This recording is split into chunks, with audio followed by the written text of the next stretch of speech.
আসসালামু আলাইকুম। পৃথিবীতে ইসলামের আগমন আজ থেকে 1400 বছর আগে। কিভাবে কার মাধ্যমে ইসলামের আগমন হয়েছে, যারা জানেন তারা তো জানেন, আর যারা জানেন না তাদেরকে আমি অতি বিনয়ের সাথে অনুরোধ করতেছি জেনে নেবেন।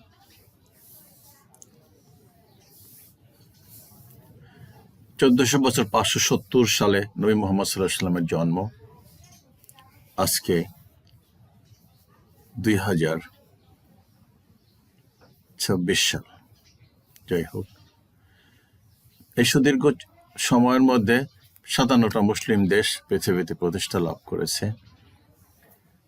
কিভাবে এই ইসলাম বিকশিত হয়েছে, নবী মুহাম্মদ সাল্লাল্লাহু আলাইহি সাল্লাম তার জীবদ্দশায় মদিনায় কিরকম শাসন কায়েম করেছিলেন, তারপরে খলিফাগণের শাসন কেমন ছিল, এবং তার পরবর্তীতে মুসলমানরা কিভাবে বিকশিত হলো, ইসলাম কিভাবে বিকশিত হলো, রাষ্ট্রগুলো প্রতিষ্ঠিত হলো এবং শাসকরা কিরকম, সে বিষয়ে কম বেশি সবাই জানেন।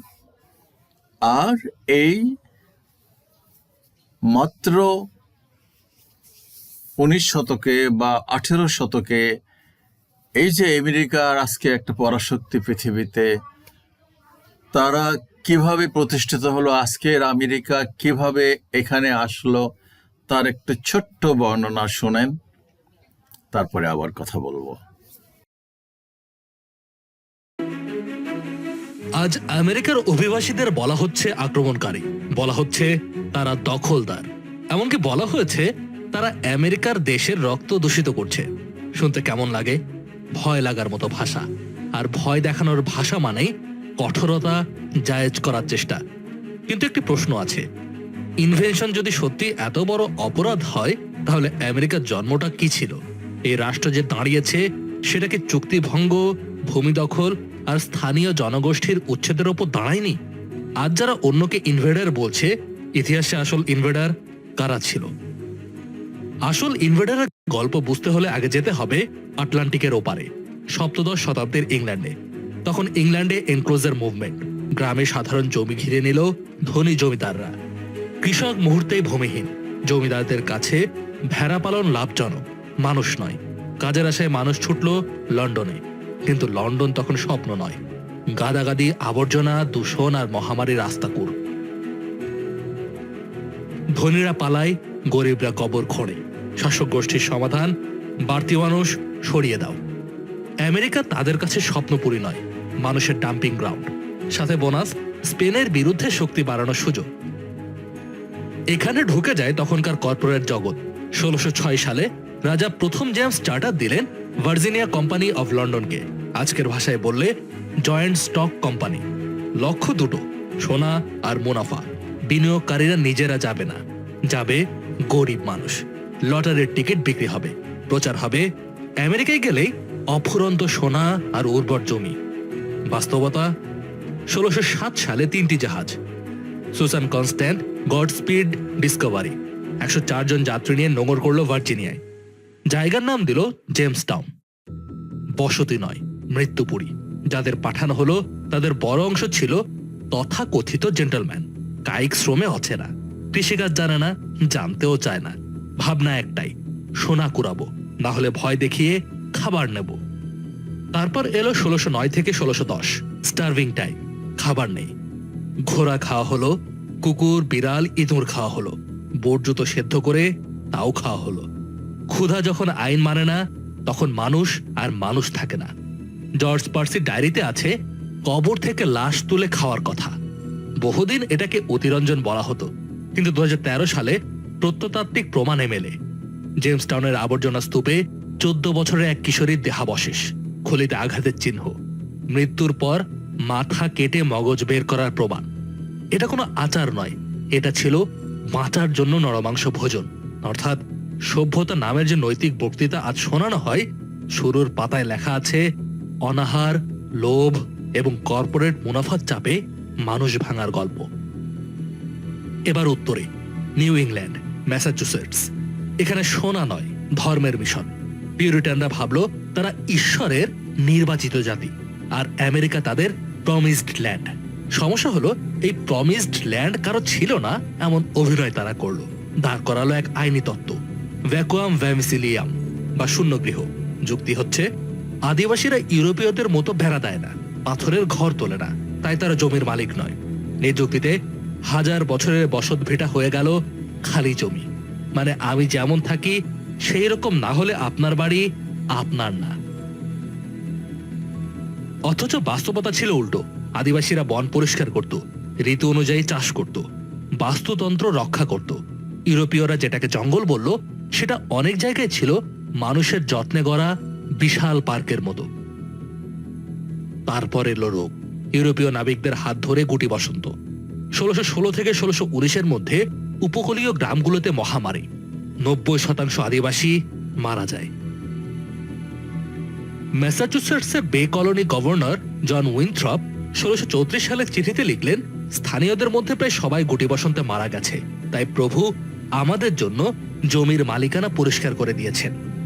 হাজার হাজার মানুষ মারা গেল, আর এদিকে এটাকে দেখা হলো দলিল হিসেবে। ঈশ্বর যেন জমির রেজিস্ট্রি অফিস, কাগজপত্রের ঝামেলা কমে গেল। এই মানসিকতার চূড়ান্ত রূপ দেখা গেল 1637 সালের পকুয়ের যুদ্ধে। এক গ্রাম ঘিরে আগুন ধরানো হলো, নারী শিশু আগুন থেকে বেরোতে গেলেই গুলি।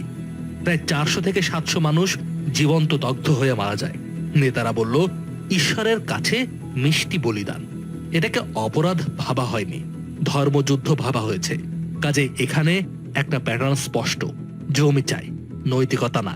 দরকার হলে ঈশ্বরকে সাক্ষী বানাও, দরকার হলে আইন বানাও, দরকার হলে আগুন দাও।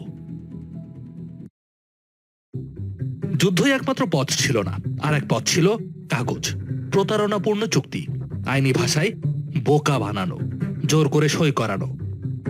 ম্যানহাটনের গল্প শুনেছেন? বলা হয় পিটার মিনুইট $24 পুঁতিতে পুরো ম্যানহাটন কিনে নেয়। গল্পটা জনপ্রিয় কারণ এটা দখলকে চুক্তি বানিয়ে দেয়। কিন্তু 1626 সালে ডাচরা 60 গিল্ডার মূল্যের পণ্য দিয়ে লেনদেন করেছিল। আর সবচেয়ে বড় কথা, আদিবাসীদের কাছে জমি কেনাবেচা মানে ইউরোপের মতো চিরস্থায়ী মালিকানা ছিল না। তারা ভাবত শেয়ারিং, ব্যবহারের অনুমতি। ওদিকে ইউরোপীয়রা ভাবত দলিল, মালিকানা, বাদবাকি সব উধাও। প্রতারণার আরেকটি ক্লাসিক উদাহরণ 1737 সালের ওয়াকিং পারচেজ। পেনসিলভানিয়ায় উইলিয়াম পেনের ছেলেরা বলল, 1.5 দিনে একজন মানুষ যতদূর হাঁটতে পারবে ততদূর জমি আমরা নেব। লেনাব গোষ্ঠীর নেতারা ভাবলো মানুষ তো হাঁটবে, 30-40 মাইল হবে। কিন্তু এখানে হাঁটা বলতে তারা বুঝেছিল দৌড়। পেশাদার দৌড়বিদ ভাড়া করা হলো, জঙ্গল কেটে সোজা রাস্তা বানানো হলো। 1.5 দিনে প্রায় 67 মাইল। লেনপাড়া চিৎকার করে বলল, তোমরা হাঁটছ না, তোমরা দৌড়াচ্ছ। হ্যাঁ, শুনলেন আমেরিকার আজকের অবস্থানে আসার প্রসঙ্গ। এরপরে আপনার বিবেকের কাছে আমার প্রশ্ন, কাকে বলবেন সভ্যতা, কাকে বলবেন মানবতা, কাকে বলবেন পরাশক্তি? অত্যন্ত দুঃখজনক। তবে কথা এটা কিন্তু চূড়ান্ত, বাড়াবাড়ি ভালো নয়, বাড়াবাড়ি আল্লাহ পছন্দ করেন না। বাড়াবাড়ির বিষয়ে আল্লাহ কে বলেছেন সেটাও একটু শোনেন।